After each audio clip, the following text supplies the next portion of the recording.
할렐루야.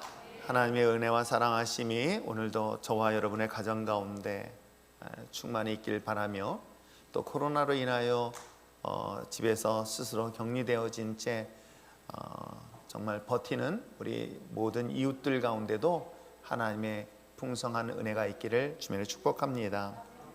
이러한 환경과 상황 속에서도 우리가 정말 필요한 것이 있다면 누군가를 위하여 쉼없이 기도해야 되지는 않을까요? 아마 부모가 자녀를 위하여 기도함처럼, 주님이 우리를 위하여 기도하심처럼 우리가 이웃들의 고통을 외면하지 마시고 함께 주님 앞에 무릎 꿇고 기도하며 나갈 수 있는 저와 여러분 되어지기를 부탁드립니다. 이 시대에 특별히 필요한 것이 그러한 중보의 기도가 더 요청되어지고 있는 것은 아닐까 생각해 봅니다.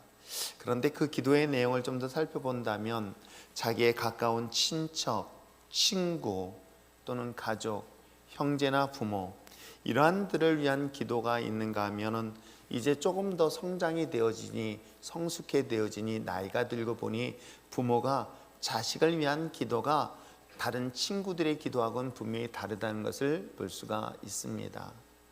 부모가 되어서 자녀들을 위해서 매일같이 기도한다면 여러분은 어떤 기도를 하고 있을까요? 여러분들이 자녀를 위해서 기도하는 제목들은 여러 가지 있을 것입니다. 결혼을 앞둔 그런 자녀들에게는 하나님 좋은 배우자를 만날 것을 놓고 기도할 것입니다. 또 진로를 위하여 준비하고 있는 자녀가 있다고 한다면 그 진로를 또한 위해서 기도할 것입니다. 그런데 저 역시도 제 자녀들을 위해서 기도하다 보면 딱 두 가지를 놓고 기도합니다. 다른 것이 아니라, 하나님, 이 아이들이 무엇보다도 예수님을 만나서 예수님을 통하여 구원의 확신을 갖게 해달라고, 무엇보다도 하나님을 만나서 하나님의 자녀로서 정말 구원의 축복을 받을 수 있도록 기도하는 것이 아비로서, 목사로서 자녀를 위한 첫 번째 기도 제목이기도 합니다. 하나님이 이 아이들이 먼 훗날 하나님을 믿어서 정말 천국에 대한 소망을 갖게 해달라는 것뿐만 아니라 이 땅 가운데 살아가고 있는 삶은 또 어떻게 기도하는 줄 아십니까? 그것을 오늘 아침 성경 공부 팀들한테 물어봤어요. 부모가 자녀를 위해서 기도하는데 그 기도의 내용 중에서 딱 한 단어로 표현한다면 어떤 기도를 가지고 기도를 하겠습니까? 그래서 여러 가지 얘기가 나왔어요. 그래서 제가 얘기했습니다. 잘 사는 것. 아이들이 정말 잘 살아주는 것을 위해서 또 부모가 기도해야 되는 것은 제가 제 자녀를 위한 기도의 제목뿐만 아니라 제가 여러분을 향하여 기도할 때도 이와 같이 기도하고 있습니다. 하나님, 우리 율전의 신앙 공동체 코로나도 있고 등등의 정말 많은 위기와 어려움이 있지만 가장 중요한 것은 먼저 어떤 환경과 상황 속에서도 저들이 주님을 만나서 구원의 확신을 갖게 해달라고, 천국의 소망을 갖게 해달라고 기도할 뿐만 아니라, 천국의 소망뿐만 아니라 이 땅에서는 어떻게 살자고요? 잘 살길 위해서 목사인 제가 기도하고 있습니다. 그런데 문제는 뭐냐면 어떻게 하는 것이 잘 사는 것일까? 오늘 그거에 대한 답을 오늘 이 본문을 통해서 살펴보려고 합니다. 특별히 오늘 이 본문은 우리가 함께 읽었던 9절부터 19절 내용 속에서는 예수님이 기도하는 장면이 나와요. 그 기도의 장면과 기도하게 된 이유를 설명하고 있는 내용이 오늘 본문 내용이기도 합니다. 특별히 예수님께서 예수님의 사랑하는 제자들을 향하여 기도할 때에 과연 그의 기도는 어떤 내용일까?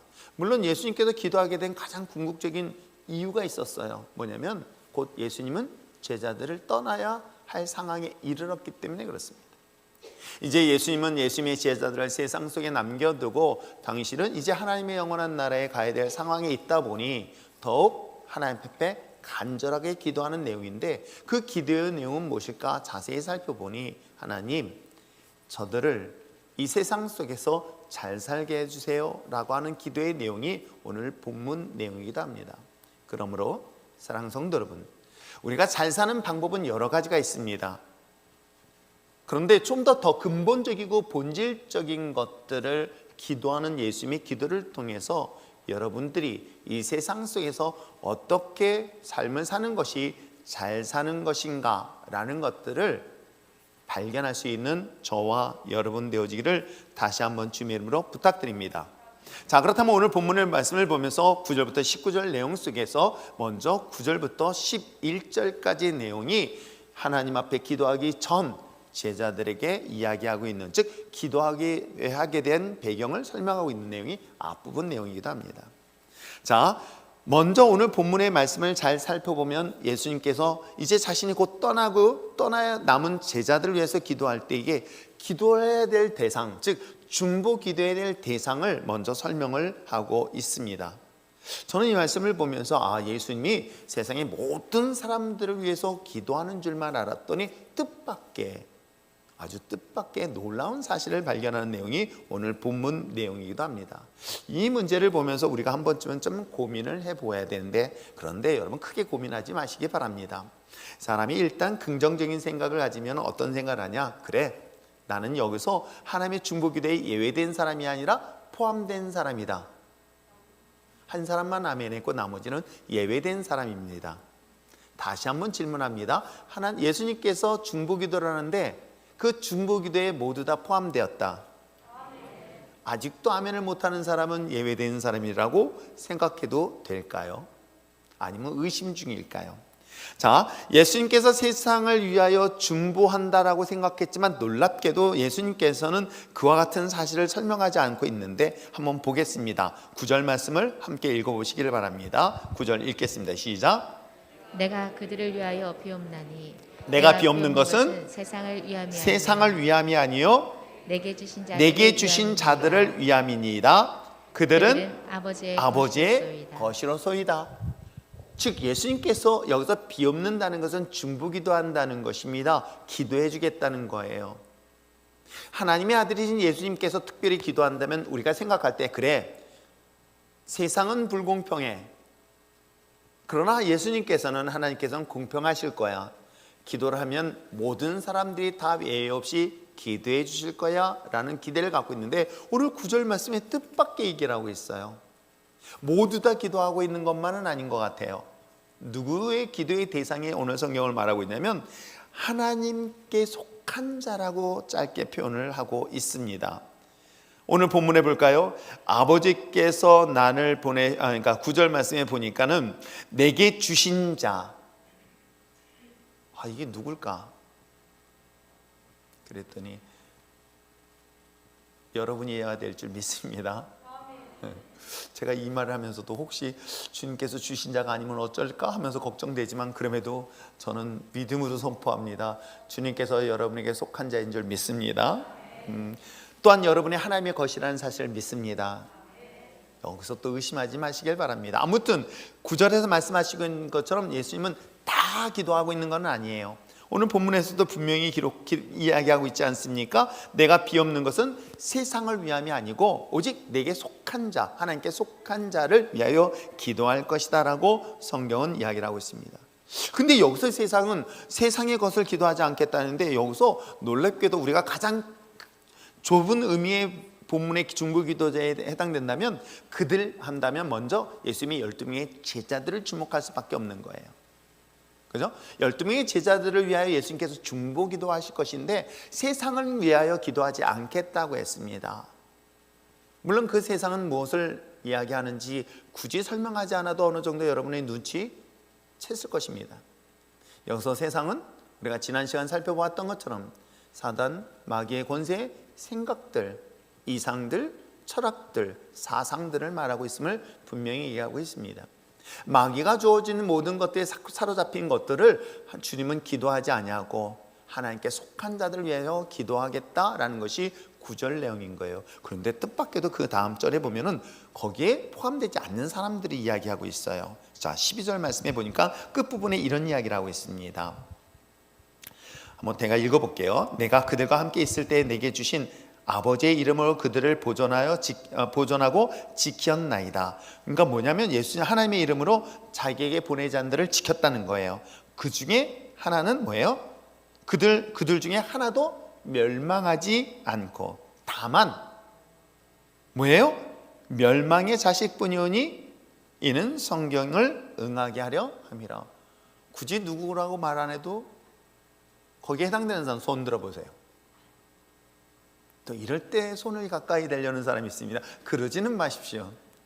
혹시 여기서 이야기하고 있는 것처럼 하나님께서 생명을 보존하는 사람이 있는데 보니까 오늘 본문에 기록된 것처럼 멸망의 자식으로 멸할 자가 있다라고 했으니, 혹시 나는 겸손해서 성경에 기록된 것처럼 나는 성경이 응하게 하기 위하여 멸망에 속한 자다라는 확신을 가진 자는 조용히 눈을 감으시길 바랍니다. 그런 자가 없으시길 바랍니다. 근데 놀랍게도 그는 누구를 말하고 있습니까? 굳이 설명을 해야 되나요? 예수님의 제자인 가롯 유다를 말하고 있는 거예요. 그러면 우리가 한 번쯤 생각해 봅시다. 구절의 말씀을 보면 예수님이 중보 기도를 하고 있는 거예요. 기도의 대상이 있습니다. 하나님께 속한 자고 자기에게 보낸 자라고 얘기를 하고 있어요. 그러나 기도하지 않는 대상이 있으니 세상의 것은 기도하지 않겠다고 하고 있는 거예요. 그러면서 12절의 말씀을 보니까는 그들 중에서는 생명을 단 한 명도 낙오시키지 않냐고 보존하시겠다. 그런데 예외된 사람이 한 사람이 있었다 라고 하고 있으며 가룟 유다를 지명하고 있습니다. 그래서 저는 이 본문을 보면서 여전히 하나님께 기도하는 자들은 어떤 자들일까? 하나님께 속한 저와 여러분이어야 될 줄 믿습니다. 그러나 한 가지 분명한 것은 주님께서도 기도하지 않는 자는 뭐예요? 세상의 것, 즉 사단 마귀일 뿐만 아니라 마귀에 속한 자. 이건 정말 우리가 한 번쯤은 깊이 있게 고민하시길 부탁드립니다. 그렇기 때문에 여러분은 누구에게 속하길 원하십니까? 대답도 없으시네요. 누구에게 속하길 원한다? 저에게 속하시기 바랍니다. 주님께 속할 수 있는 저와 여러분 되시길 부탁드립니다. 자, 주님께 속한 자들을 위하여 주님께서 중보 기도를 하시겠다는데 왜 중보 기도를 해야 되는 이유가 뭐 때문일까요? 오늘 11절의 말씀에 이렇게 이야기를 하고 있습니다. 뭐라고 얘기하고 있습니까? 나는 세상에 더 있지 아니하오나 그들은 세상에 있다라고 얘기하고 있는 거예요. 예수님은 이제 더 이상 세상 속에 있지 않는다는 거예요. 그리고 그들의 사랑하는 제자들, 저와 여러분 어디에 있다? 세상에 남아있기 때문에 뭐한다? 주님이 그들을 위하여 기도하시겠다라고 이야기하고 있는 것입니다. 사랑하는 성도 여러분, 비록 우리를 위하여 연약하고 부족하지만 여전히 저와 여러분을 위하여 중보를 멈추지 않냐고 기도를 멈추지 않는 예수님이 있다는 사실을 잊지 마시기를 부탁드립니다. 그 결과가 하나님의 구원의 역사, 구원의 영광, 구원의 능력이 나타나는데 10절에 그렇게 이야기하고 있는 거예요. 뭐라고? 내 것은 다 하나님의 것, 아버지의 것, 내 것이거기에 그로 말미암아 뭐예요? 영광을 받을 것이다. 이게 결론적인 거예요. 궁극적인 거예요. 그러면 여러분 잘 생각해 보시기 바랍니다. 주님께서 여전히 예나 지금이나 동일하게 기도하고 계십니다. 누구에게? 누구를? 당신의 속한 자. 누구? 그랬더니 나만 빼고 아니고 나다. 따라하시면 나를 위해 주님께서 기도하신다. 여러분 의심 없이 받아들이시길 바랍니다. 마귀에 속한 자는 여기에 속아서 마귀에게 사로잡힌 자들을 말하는 거예요. 끊임없이 속이는 마귀는 우리를 사로잡아서 너는 마귀에 내게 속한 자야, 하나님 너하고 관계없는 자라고 속일 때 물리칠 수 있는 여러분 됐으면 참 좋겠습니다. 이 사실을 선포하며 나가는 저와 여러분, 그럴 때 하나님께서는 비록 우리가 세상 속에 있어도 마침내 하나님의 영광, 즉 승리할 것이다. 이것이 저와 여러분의 삶의 결과와 열매일 줄 믿습니다. 그렇다면 그런 삶을 살기 위해서 이 세상 속에는 어떻게 살아야 될 것인가? 어떻게 하는 것이 하나님의 기도에 합당한 자의 그런 잘 사는 그리스도인의 삶일까? 라는 것을 오늘 본문을 통해서 몇 개다? 3개. 항상 3개를 잘 기억하시길 바랍니다. 그래서 3개의 제목은 간단해요. 첫째는 어떻게 살라 했더니 기쁘게 살라. 기쁘게 살아갈 수 있는 여러분 되시면 좋겠습니다. 그러나 기쁨에 살기 전에 뭐가 먼저 필요하냐면 하나 되어지는 것이 중요한 거예요. 그래서 여러분 원리를 살펴보면 먼저 하나 되어지기를 원한다. 그 하나 되어짐으로 인해서 뭐하다? 기쁨의 삶을 산다. 이 기쁨의 삶은 결론적으로 우리를 거룩하게 삶을 살 것이다. 이것만 기억하면 설교 끝. 기도할까요? 네. 제가 역사상 단 5분 만에 설교를 끝내면 여러분들이 서운하실까 봐서 그 내용을 좀 설명을 해야 되지 않을까 생각을 합니다. 자, 한번 보겠습니다. 왜 하나 되어지는 삶을 사는 것이 하나님의 자녀에게 있어서 잘 사는 것인가? 라는 것들을 우리는 세상 속에, 아니 하나님의 나라에 속한 자이지만 세상 속에 살고 있기 때문에 하나 되어지는 삶이 얼마나 가치 있고 소중한 것인가를 한번 살펴보려고 합니다. 요즘 뉴스를 통해서 가장 많이 듣고 있는 새로운 단어들이 몇 가지가 있어요. 그 몇 가지 단어 중에서 제가 처음에 그게 무슨 소린가 했어요. 팽이치기는 제가 들어봤어요. 옛날에 어렸을 때 팽이치기, 또 딱지치기. 죄송합니다. 이거 세대가 다른가요? 여러분, 저는 어렸을 때 그렇게 놀았다고요. 그런데 요즘 새로운 단어가 나왔으니 뭐예요? 무슨 치기? 평소에 잘 듣던 소린가 보네요. 갈라치기. 다른 분들은 별로 그렇게 관심 없어서 못 듣죠. 제가 요즘 최근에 많이 듣는 단어 중에 하나가 갈라치기라는 단어가 자꾸만 내 귀에 거슬리는 거예요. 이 갈라치기라는 단어가 무엇을 합니까? 나누다, 분리시키다. 내 편과 내 편이 원수되어지는 그 모습들이 오늘 이 시대에 쉽게 보여주고 있는 것 또한 사실이기도 합니다. 여러분, 어린 시절에 우리가 체육대회라는 것을 합니다. 체육대회 할 때 딱 두 팀만 나와요. 그죠? 청군과 홍군, 아니에요, 백군이에요. 꼭 두 팀만 나와요. 세 팀도 안 나와요. 꼭 두 팀만 나와요. 그래서 청군과 백군. 그래가지고요, 어느 날 내 짝꿍이 저쪽으로 갖고 청군이고 나는 백군이야. 그러면 막 내 짝꿍이 원수가 된가. 그날 순간부터 막 그냥 시합하는 날까지 즐겁고 오지도 못하게 했어요. 그래가 시합 당일날 되면 원수처럼 막 해요. 그리고 시합 다 끝났습니다. 그 다음엔 어떻게 해요? 끝나고 그냥 친구 되는 거예요. 어깨동무. 근데 요즘은 어떻습니까? 네 편, 내 편 완전히 나눠서 원수가 되어지는 것들을 너무 쉽게 보여주고 있는 것이 오늘 이 시대 모습은 아닐까요? 물론 우리가 정당하게 두 편을 나눠서 긴장하면서 경쟁하는 것은 굉장히 좋을 수도 있습니다. 문제는 뭐냐면 이것으로 원수가 되어지는 것이 얼마나 심각한 지경에 이르고 있는지, 제가 어저께 결혼식 주례를 서게 됐습니다. 제가 워낙 명주례자이기 때문에 5분 만에 10분 만에 모든 행사를 끝내달라고 하는 그 주문에 정말 짧게 굵게 끝내서 왔습니다. 근데 그 부부에게 제가 해준 얘기고 개인적으로 해준 얘기가 있었어요. 여러분, 부부가 살면서 서로 나누겠다고 결단하면서 결혼하는 부부는 단 한 번도 본 적이 없어요. 붙잡지 말라고 해도 손 꼭 붙잡고 있어요. 그리고 결혼한 지 10년 지나면요, 손 붙잡으려도 안 잡아요. 우리 교회 말고 저 먼 일본, 저 북한에. 여러분 어떻습니까? 이와 같이 하나 되겠다는 것을 나누는 것은 비단 오늘 이 시대만의 문제가 아니라 에덴 동산에서부터 출발한 죄의 결과인 거예요. 즉 이야기한다면 나누고 분리는 결코 하나님이 기뻐하는 일이 아니라는 거고, 그것이 마귀가 가장 잘 쓰는 방법 중에 하나인 거예요.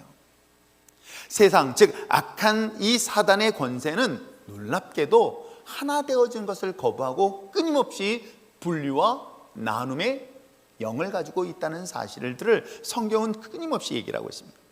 빌립보서 2장 3절에 보면 아무 일이든지 다툼이나 허용을 하지 말고 오직 겸손한 마음으로 하나 될 것을 이야기할 뿐만 아니라, 디모데후서 2장 23절의 말씀을 볼까요? 디모데후서 2장 23절의 말씀에 보면은 이런 이야기를 하고 있습니다. 같이 읽겠습니다. 시작. 어리석고 무식한 변론을 버리라. 이에서 다툼이 나는 줄 알미라. 이것 또한 분리 현상 중에 하나라고 사실을 디모데후서에서도 분명히 얘기하고 있습니다. 자, 이 바울이 한 이야기뿐만 아니라 오늘 본문 11절에서도 예수님이 분명하게 말씀하고 있는데, 한번 11절 말씀을 다시 한번 큰 소리로 읽어보시기를 바랍니다. 읽겠습니다. 시작. 나는 세상에 더 있지 아니하오나 그들은 세상에 있사옵고 나는 아버지께로 가옵나니 거룩하신 아버지여, 내게 주신 아버지의 이름으로 그들을 보존하사 우리와 같이 그들도 하나가 되게 하옵소서. 예수님의 기도인 거예요. 예수님께서 하나님의 나와 하나가 되어진 것처럼 그들 또한, 우리 또한 뭐예요? 하나 되어질 것을 주님께서 요구하고 있는 거예요. 그 기도 속에는 결국 우리가 어떤 삶을 살 것을 요구하고 있습니까? 하나 되라고 이야기를 하고 있는 것입니다. 하나님의 관계가 죄로 인하여 깨어졌을 때 예수님의 십자가 사건을 통해서 하나님의 관계가 하나가 되었습니다. 인간이 가지고 있는 죄로 인하여 부부가 뼈 중에 뼈, 살 중에 살이라고 고백했던 그 부부가 깨어져서 서로 갈등과 다툼의 관계에서 예수님의 십자가의 사건은 부부를 하나로 만들었습니다. 어디 인간관계뿐이겠습니까? 자연과의 관계도 마찬가지입니다. 죄로 인하여 내가 아무리 수고하여도 땀과 수고를 했는데도 불구하고 가시와 엉겅퀴밖에 얻지 못하는 그런 자연과의 관계가 주님의 십자가의 죽음의 사건을 통해서 적과 꿀이 흐르는 놀라운 변화의 역사가 일어난다. 이게 바로 하나 되어짐의 역사들을 성경은 우리에게 분명히 이야기를 하고 있습니다. 그러나 사단은 끊임없이 이 관계를 깨트리고 있다는 것이죠. 그래서 그는 분리형뿐만 아니라 우리를 속이는 영으로서 관계를 깨어지게 만들고 있습니다. 그러므로 사랑하는 성도 여러분, 우리 사이 속에서 어떤 갈등 구조를 가져다 줄 때 먼저 기억할 것은 우리의 싸움은, 우리의 전쟁은 혈과 육에 관계된 싸움이 아니라 악한 영과의 싸움이라는 사실을 먼저 분명히 기억하시길 바랍니다. 오늘 누군가의 관계 속에서 내 마음에 불편함을 가져다 주고 분노하는 마음을 갖게 되어지고 미워하는 마음으로 인하여 깨어질 관계가 되어지면 이 배경이 사단의 공격이다라는 생각 가지고 오히려 그 공격하고 있는 사단의 세력을 기도로 물리치며 나갈 수 있는 저와 여러분 되어지기를 부탁드립니다. 왜 하나님께서, 예수님께서 왜 이 땅에 살아남은 우리들에게 이와 같이 하나 되어질 것을 원하며 기도했을까요? 왜 그 많은 기도가 있습니다. 여러분도 자녀를 위해서 여러 가지 기도할 것들이 많이 있지 않습니까? 그런데 왜 예수님께서 이 땅에 남아있는 저와 여러분을 위하여 왜 하나 되어질 것을 왜 기도하고 있을까요? 그런 12절의 그 비밀을 볼 수가 있습니다. 자, 12절 또 한번 읽겠습니다. 시작. 내가 그들과 함께 있을 때 내가 주신 아버지의 이름으로 그들을 보존하고 지키었나이다. 그 중에 하나도 멸망하지 않고 다만 멸망의 자식뿐이오니 이는 성경에 응하게 하려 함이니라. 그렇습니다. 오늘 우리가 하나 되어진 것은 가장 중요한 이유는 뭐예요? 멸망치 않기 위함인 거예요. 여러분, 자녀가 사업 잘 되라고, 공부 잘해서 좋은 대학 가라고 등등의 기도하는 것들이 구체적으로 여러 가지 있지만 여러분, 하나 되어지는 것을 위해서 기도하시길 바랍니다. 무엇과의 하나? 하나님을 믿음의 신앙으로 하나 되어질 것을 기도하시기를 바랍니다. 하나님과의 관계가 하나 되어졌을 때 세상 가운데는 결단코 망하지 않는다. 여러분, 우리 오랫동안 어른들의 기도 속에서 즉 이런 이야기를 들어봤을 것입니다. 부모로 기도에 자란 자녀는 망하지 않는다. 왜 그런지 아십니까? 바로 이 원리가 있는 거예요. 그 부모의 기도는 그 자녀가 하나님과의 관계가 깨어지지 않도록 기도하지, 설마 그 자녀가 하나님과 관계가 깨어질 것을 원하는 부모는 단 한 명도 없을 것입니다. 하나님, 내 자녀가 하나님 앞에서 바르게, 신앙 안에서 바르게 설 수 있도록 하나 될 것을 기도할 때에 놀랍게도 그 기도의 열매는 그 자녀를 결코 세상 속에서 망하지 아니하는 놀라운 역사를 결과로 얻게 될 줄 믿습니다. 이 사실 때문에 예수님께서 더 근본적이고 본질적인 것을 기도하고 있는 것이에요. 하나님, 남아있는 우리를 위하여 기도할 때에 하나 되게 하여 주시옵소서. 그래서 저와 여러분, 그 깨어짐의 원리 속에 사단의 권세가 있다는 것을 기억하셔서 그들을 대적하고 하나 되어지기에 더욱더 애쓰고 힘쓸 수 있는 저와 여러분 되어지기를 부탁드립니다. 그러게 오늘날 이 시대를 보며 갈라치기는 어찌 보면 목회자인 제 개인의 입장에서는 마음이 정말 아프고 쓰릴 때가 많이 있습니다. 국가가 멸망할 때 보면 우리는 그 모습들을 보면 사분오열의 현상이 나타난다는 것을 볼 수가 있습니다. 갈등과 다툼과 분쟁은 결국은 한 가정을 세워줄 수 없다는 것은 굳이 설명하지 않아도 너무나 잘 알지 않을까요? 비록 가난하고 정말 제대로 갖춰지지 아니한 집일지라도 매일같이 그 가정에서 웃음꽃이 나는 그런 가정이 있는가 하면, 아무리 좋은 집에 좋은 환경이 있다 할지라도 그 가정에 갈등과 다툼이 있다면 시간이 지나면 그 가정은 다 무너지게 되어 있으며 한 개인의 삶까지도 무너지는 것들을 수없이 보게 되어집니다. 이 시대를 살아가면서 우리가 하나 되어지는 것에 대하여 우리 그리스도인들이 무엇을, 어떤 것을 선택할 것인가를 한번 좀 돌아볼 수 있는 여러분들 있으면 참 좋겠습니다. 우리는 물론 복음에 대해서는 저 역시도 타협하는 성격은 아니에요. 복음의 본질 앞에서는 저도 역시도 어떤 게 올지라도 타협하지는 않습니다. 그러나 사람의 관계 속에서는 모든 것들을 다 열어놓을 수 있고 양보할 수 있고 내어놓을 수 있습니다. 그러나 하나님에 대한 본질적인 신앙만큼은 그건 제가 타협할 수가 없어요. 예배도 그 중에 하나입니다. 예배는 인간을 위하여 드리는 푸닥거리가 아닙니다. 예배는 하나님을 향하여 드리는 인간의 최고의 경건의 모습이기 때문에 이것은 제가 타협할 수는 없어요. 그러나 사랑과의 관계 속에 이루어지는 모든 일들은 양보하고 내가 포기할 수 있다면 포기할 수 있는 것들이 의외로 되게 많이 있습니다. 사랑 성도 여러분, 우리가 하나님의 거룩한 나라를 이루기 위하여 하나 되는, 즉 피스메이커 역할을 감당하는 저와 여러분 되어지기를 다시 한번 주님을 부탁드립니다. 그러기 위해서는 상대방을 인정해주고 칭찬해주는 것, 너무나 비난하는 것보다는, 비판하는 것보다는 오히려 그들을 존중해주고 인정해주고 이해하는 우리 그리스도인들의 넉넉한 마음을 갖는 저와 여러분 되기를 다시 한번 부탁드립니다. 또 하나, 오늘 성경 본문에 기록되어 있는 것처럼 하나 되어지는 그러한 결과가 어떤 결과를 가져다 줄까? 여러분, 그것이 바로 기쁨이 연결되어지는 거예요. 내가 기뻐하려고 노력해도 그것이 저절로 이루어지지는 않아요. 기쁨의 결과를 얻기 위해서라면 먼저 선행되는 것이 하나 되는 거예요. 하나 되어지면 자연스럽게 따르는 것이 있으니 뭐예요? 기쁨이라는 것이에요. 그래서 오늘 본문에 보면 두 번째, 우리에게 원하시는 삶은 기쁨의 삶을 살자. 주님께서 이와 같이 말씀하고 있습니다. 우리에게 요구하시는 말씀 중에 항상 기뻐하라고 말씀하고 있는 거예요. 그런데 여러분, 이 말씀을 들을 때마다 화를 내는 분들이 있어요. 기뻐할 거리가 있어야 기뻐하죠. 근데요, 제가 여러분들에게 말씀드렸잖아요. 정신이 약간 외출하신 분하고 예수를 믿어서 외출한 사람과 똑같아요. 그래서 정신이 외출하신 분들의 특징을 요즘은 잘 보기 힘들지만 저는 어렸을 때 많이 봤어요. 그 동네는 꼭 한 명씩 이런 분이 있어요. 그래가지고 이분은 뭔지 몰라도 항상 보면 웃어요. 좋아해요. 특히 잘생긴 절 보면 얼마나 더 좋아하고 절 따라다니는지 몰라요. 저는 깜짝 놀랐습니다. 여러분 어떻습니까? 뭔지는 몰라도 누가 욕하고 뭐라고 해도 돌멩이 던져도 막 좋아서 웃어요. 뭐가 그렇게 기쁜데?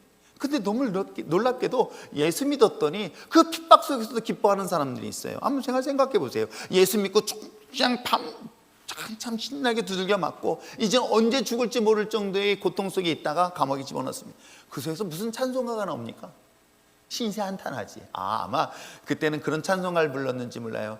왜 주님 나를 선택하셨습니까? 왜 나를 부르셨습니까? 라고 불렀을지는 모르겠지만 아무튼 얼마나 뜨겁게 찬송가를 불렀는지 옥문이 열리는 기적을, 사건을 경험하는 사람이 누구예요? 사도 바울이었던 거예요. 여러분 그렇습니다. 주님을 하나 되었더니 내게 세상에 줄 수 없는 기쁨이 내 안에 차고 넘치는 삶, 그것이 누가? 하나님의 원하는 삶. 여러분 저도 제 자녀에게 잘 사는 것 중에 하나가 뭐예요? 다른 거 원하지 않아요. 기쁨의 두 부부가 살면 그것처럼 저에게 큰 기쁨이 없다라는 사실을 경험합니다. 가끔 제 어머니를 생각해 봅니다. 이제 연세가 많으시고 이제 얼마 못 뵐 것 같으니까 그런 생각이 더 많이 드는 것이 있습니다. 이래서 나 때 사람은 빨리 가야 됩니다. 내가 늙지 않으려고 하는데, 자 아무튼 우리 어머니가 옛날에 항상 하는 얘기가 나는 안 먹어도 배불러, 너가 먹는 것만 봐도 배불러. 그래서 저는 정말 우리 어머니가 진짜 배부른 줄 알았어요. 이 반응 없는 사람들은 감동도 없네. 우리 어머니가 그랬단 말이에요. 나는 안 먹어도 배불러, 너가 맛있게 먹는 것만 해도 배불러? 라고 했는데 그게 정말로 거짓말이었어요. 그래서 나는 나 혼자만 잘 먹으면 우리 어머니가 저절로 배부른 줄 알았어요. 어렸을 때. 그러니 얼마나 못됐겠습니까? 자녀가 행복하게 삶을 살아가는 것, 그것이 부모의 기도의, 부모의 간구처럼 주님께서 오늘 성경을 통해서 말씀을 하고 있는 거예요. 어떨까요? 13절 말씀 한번 볼까요? 13절 읽겠습니다. 시작. 지금 내가 아버지께로 가오니 내가 세상에서 이 말을 하옵는 것은 그들로 내 기쁨을 그들 안에 충만히 가지게 하려 함이니이다. 그렇습니다. 주님이 가지고 있는 이 기쁨을 그들 가운데서 충만하게 갖기 위하여 기도하고 있는 내용이 본문 내용이기도 합니다. 사랑 성도 여러분, 오늘도 여러분 이 주님의 기도에 응답되어서 여러분의 삶에 매일같이 기쁨이 넘치는 저와 여러분 되어지기를 부탁드립니다. 그런 기쁨이 넘치면 여러분 나이는 거꾸로 갑니다. 예, 한 분만 아멘하고. 제가 왜 사람들로 하여금 아직까지 아니 손자가 있어 하면서 사람들이 다 놀래요.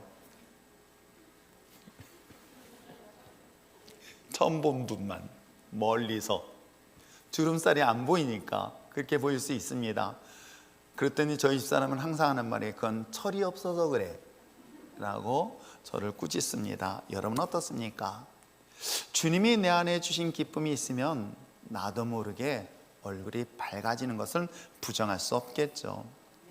그런데도 불구하고 오늘 성경에서 세상 속에 살아가고 있는 저와 여러분이 이렇게 기쁨의 삶을 살기 원하지만 세상은 그냥 내버려 둘까요? 그냥 내버려 두지 않습니다. 세상은 하나 되지 못하도록 갈등, 다툼, 미움을 주듯이 오늘 성경에 기록된 것처럼 우리에게 기쁨을 주님께서 원하시는데 우리에게 이미 주셨는데도 불구하고 이 기쁨을 뺏는 것들이 많아요. 누가? 세상이, 사단이 그걸 뺏습니다. 어떤 방법으로 주는가를 잘 생각해 보시기를 바랍니다.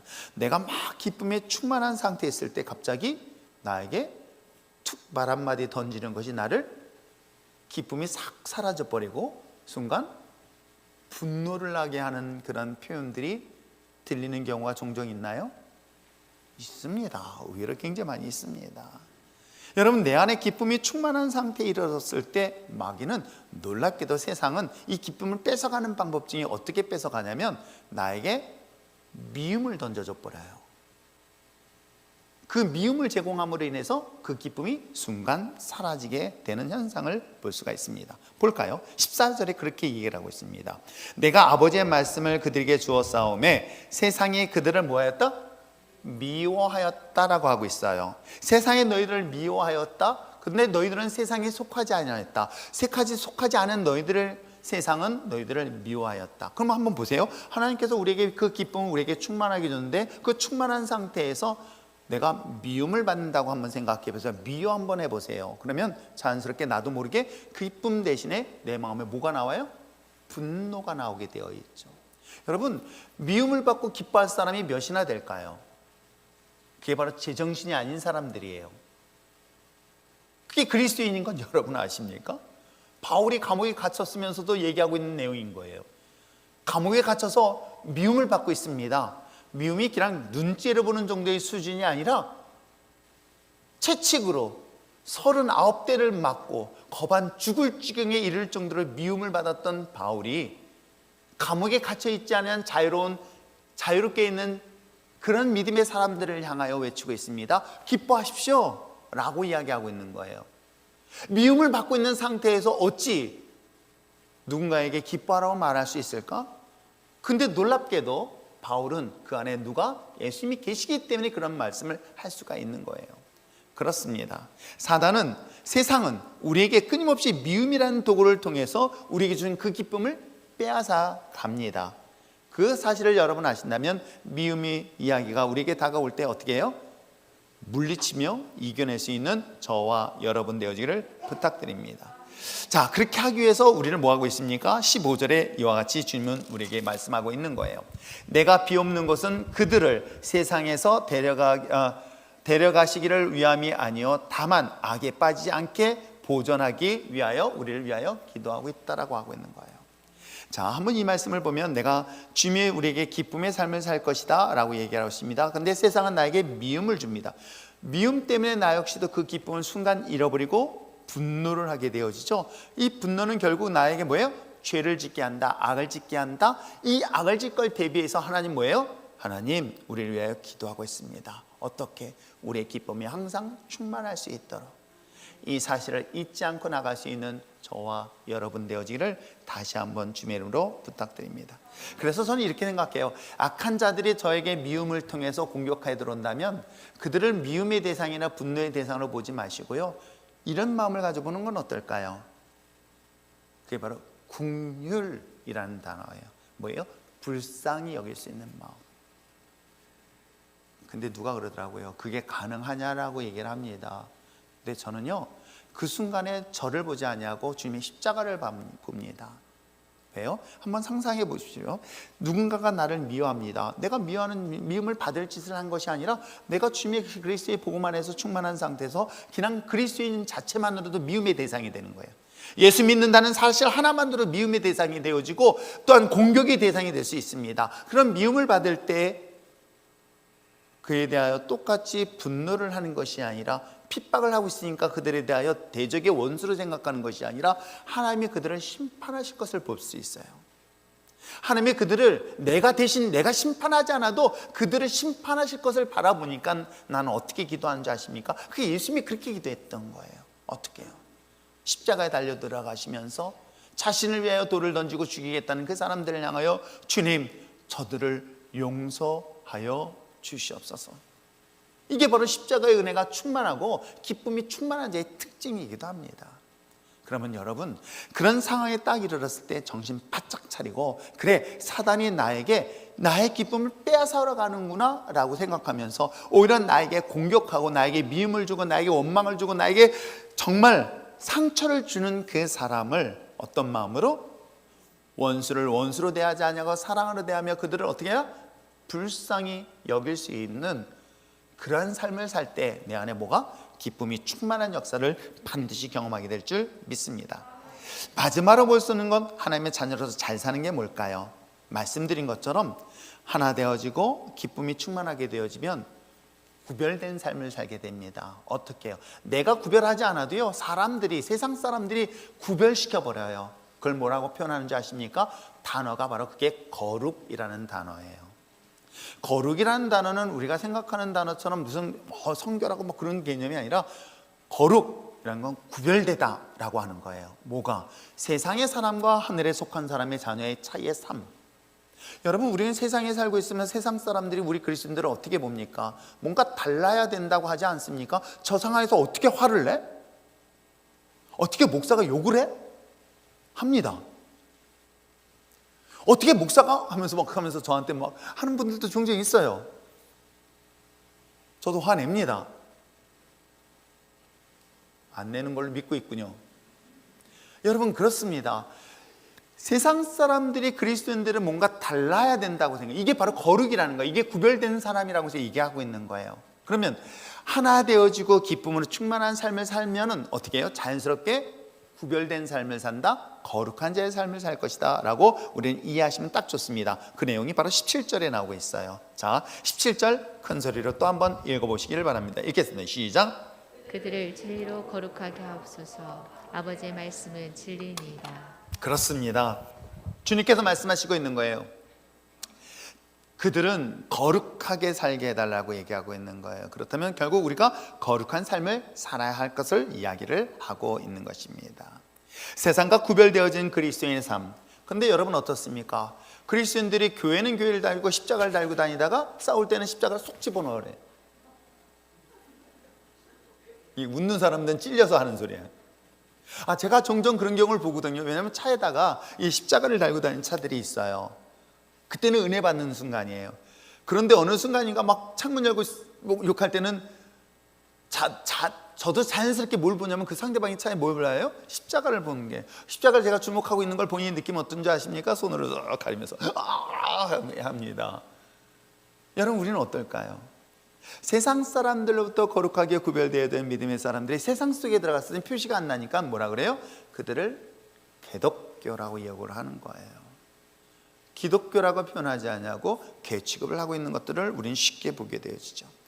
자, 우리가 17절에 말씀하고 있는 것처럼 주님께서 말씀하시고 있습니다. 그들을 진리 속에서 거룩하게 하여 주시옵소서 라고 말씀하시고 있습니다. 그러면서 18절 19절에 계속 이야기하고 있죠. 자, 18, 19절 계속해서 한번 읽어보시길 바랍니다. 시작. 아버지께서 나를 세상에 보내신 것 같이 나도 그들을 세상에 보냈고 또 그들을 위하여 내가 나를 거룩하게 하오니 이는 그들도 진리로 거룩함을 얻게 하려 함이니라. 그렇습니다. 거룩한 자의 삶에 대한 이야기를 하고 있어요. 그렇기 때문에 그리스도인들은요, 세상의 방법과 하나님의 방법을 달리해야 된다. 분명히 삶도 그래야 된다. 하나님의 방법대로 삶을 살아야 되는 것이 구별된 삶이다. 비록 세상 사람들이 미련하고 어리석어 보이지만 그렇지 않다라는 사실을 잊지 마시길 바랍니다. 자, 한번 볼까요? 가늠한 여인이 있습니다. 이 가늠한 여인에 대하여 모든 사람들이 돌로 쳐 죽이라고 얘기하고 있습니다. 그럴 때 주님께서 말씀하셨습니다. 너희들을 이 여인을 징계할 때 먼저 죄가 없는 사람만이 돌을 들어 이 여인을 쳐라 이야기하고 있습니다. 이 말씀에 양심에 찔려서 어떻게 합니까? 돌을 다 내려놓고 그 여인을 아무도 정죄하지 않는다. 여러분, 오늘 우리 시대에 살고 있는 그리스도인들의 삶의 모습은 어떨까요? 누군가 잘못하고 누군가 범죄했을 때는 우리는 비난하고 비판하고 조롱하고 손가락질하기는 쉽습니다. 그러나 그들을 위하여 용서하고 그들을 위하여 주님이 우리를 위하여 십자가 지신 것처럼 그들을 용서할 뿐만 아니라 그들을 위하여 내가 대신 죄를 감당하겠습니다 라는 방법을 선택하는 그리스도인들이 몇이나 될까요? 물론 저도 과거에는 혈기를 부리며 상대방의 부정적인 모습을 보며 돌을 들고 했던 시절도 있었습니다. 그들은 내가 도저히 용서할 수 없어 라고 하면서 법의 심판 앞에 있어야 된다는 사실 때문에 분노했던 그런 어린 시절 또한 있었습니다. 그런데 제가 예수님을 만났습니다. 그 예수님이 십자가를 통하여 나의 죄와 모든 허물을 용서하셨다는 사실을 너무 충격적으로 받아들이고 믿게 되었습니다. 내 죄를 단 한 번도 물어보시지 않으셨어요. 주님이 오셔서 넌 무슨 잘못했다고 책망한 적 없었습니다. 그러면서 오랫동안 기다려주셨을 뿐만 아니라 그 나의 죄를 위해 아무 조건 없이 십자가에 피 흘려 죽으셨는데도 불구하고 난 이 사실을 몰랐다가 이 사실을 깨닫고 난 다음에 변화된 다음에 제 삶이 바뀐 게 하나 있었어요. 그들의 허물, 그들의 죄는 세상 사람들은 비난합니다. 세상 사람들은 조롱합니다. 세상 사람들은 그 사람의 잘못만 드러나면 벌떼와 같이 달려들어서 그에게 돌을 던지려 합니다. 그러나 주님의 방법은 그런 방법을 원하지 않습니다. 주님은 용서였던 거예요. 아니, 더 나가서 그 허물 많은 죄인을 위하여 십자가에 대신 죽어주셨던 것이죠. 이것이 여러분 미련하고 어리석어 보이고 무능력해 보이고 무기력해 보이지만 이게 얼마나 강력하다는 사실을 여러분 아십니까? 여러분, 세상 사람들 볼 때 예수님의 십자가는 미련해 보일 수 있습니다. 어리석어 보일 수 있습니다. 왜? 예수님의 십자가의 무기력하게 죽음으로 인하여 더 이상 이 땅은 희망이 없을 것 같아 보였었습니다. 또 이스라엘은 언제 다시금 지도자가 나타나서 이 고통에부터 해방시킬 것인가에 대한 고통과 아픔의 시간들이 분명히 있었을 것입니다. 그러기에 예수님의 십자가는 예수님을 따르는 제자들조차도 부끄러워했던 것 또한 사실이기도 합니다. 그들이 기대하는 것은 강력한 칼을 가지고 강력한 무기를 가지고 세상을 변화시키고 세상을 하나님의 거룩한 나라로 통치할 것에 대한 기대가 당시의 예수님의 제자들뿐만 아니라 예수님을 따르는 수많은 무리들의 기대였던 것이었죠.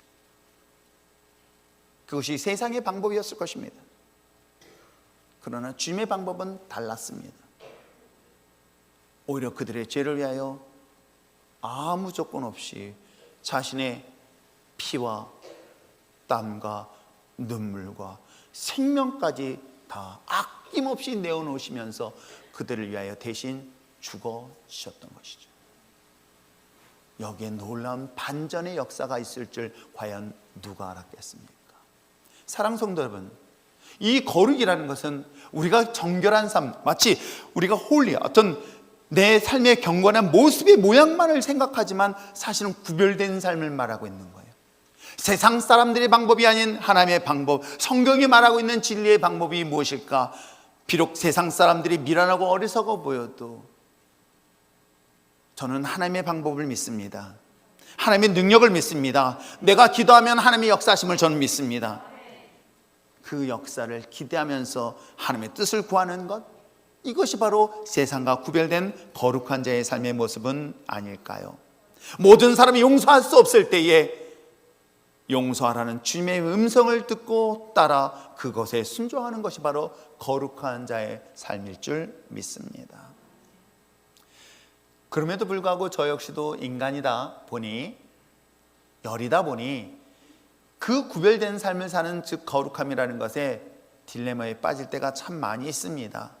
여전히 제 눈앞에는 가늠한 사람이 보이고 여전히 제 앞에서는 도둑질하는 사람이 보이고 불의한 사람이 보이기도 합니다. 과연 그들을 위하여, 내가 그들을 위하여 대신 십자가에 질 수 있으며 내가 그들을 위하여 중보할 수 있으며 그들을 위하여 눈물 뿌려 기도할 수 있을까? 그것이 나와 상관없을 때는 상관없지만 문제는 그것이 나와 직접적인 문제를 가져다 줄 때는 이것을 참기가 참 어려울 때가 많이 있어요. 그런데 이건 내 힘으로 하는 게 아니라는 사실을 알게 됐어요. 내 능력을 하는 것이 아니라는 사실을 알게 됐어요. 뭐예요? 나를 거룩하게 하는 것은 바로 진리 외에는 없다 라고 성경은 말하고 있습니다. 여기서 이 진리는 누구를 말하고 있습니까? 바로 예수 그리스도의 십자가를 말하고 있어요. 오직 진리는 예수 그리스도밖에 없다는 사실을 성경은 끊임없이 말씀하고 있는 것입니다. 그리고 곧 그것이 하나님의 말씀이라고 얘기해요. 물론 여기서 성경에 말하고 있는 하나님의 말씀 하면 이 성경 전체? 아니에요. 예수의 이야기예요. 마치 불뱀에 물려 죽어가는 그 수많은 사람들이 눈을 들어 모세의 손에 들렸던 그 놋뱀을 보는 순간 그 죽은 영혼이 살아남을 수 있는 것처럼 거룩할 수 없는 더럽고 추악한 우리가 세상과 구별되어서 거룩한 삶을 살 수 있는 것은 그건 내가 노력해서도 내가 수고해서도 내가 단련돼서가 아닌 하나님의 주님의 십자가를 바라볼 때만이 가능하다라는 사실을 성경은 분명히 이야기를 하고 있습니다. 그러기에 사랑하는 성도 여러분, 오늘 우리의 삶 속에서 세상을 볼 때 세상에 여러분을 핍박하고 세상에 그 어려움을 줄 때 세상을 주목하려 하지 말고 십자가를 주목하십시오. 십자가를 바라보며 나갈 수 있는 저와 여러분 되시길 부탁드립니다. 이건 구체적으로 바라보세요. 십자가를 안에다 들고 다니면서 앉으면 그 십자가를 바라보세요. 나를 위하여 아낌없이 피 흘려 죽으신 그 예수님, 그 십자가를 바라보며 나갈 때에 비로소 하나 되어짐에 대한 기쁨을, 그리고 그 기쁨을 통해서 세상과 거룩하게 구별된 삶을 사는 놀라운 역사를 경험하게 될 줄 믿습니다.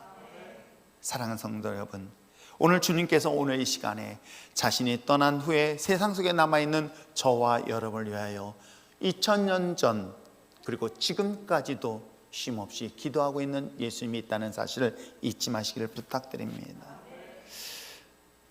철없을 때는 부모가 나를 얼마나 사랑하는지 몰랐지만 철이 들고 나니 엄마가 아빠가 나를 얼마나 사랑했는지 깨닫는 것처럼 우리 신앙의 철이 될 수 있는 것은 무엇인지 아십니까?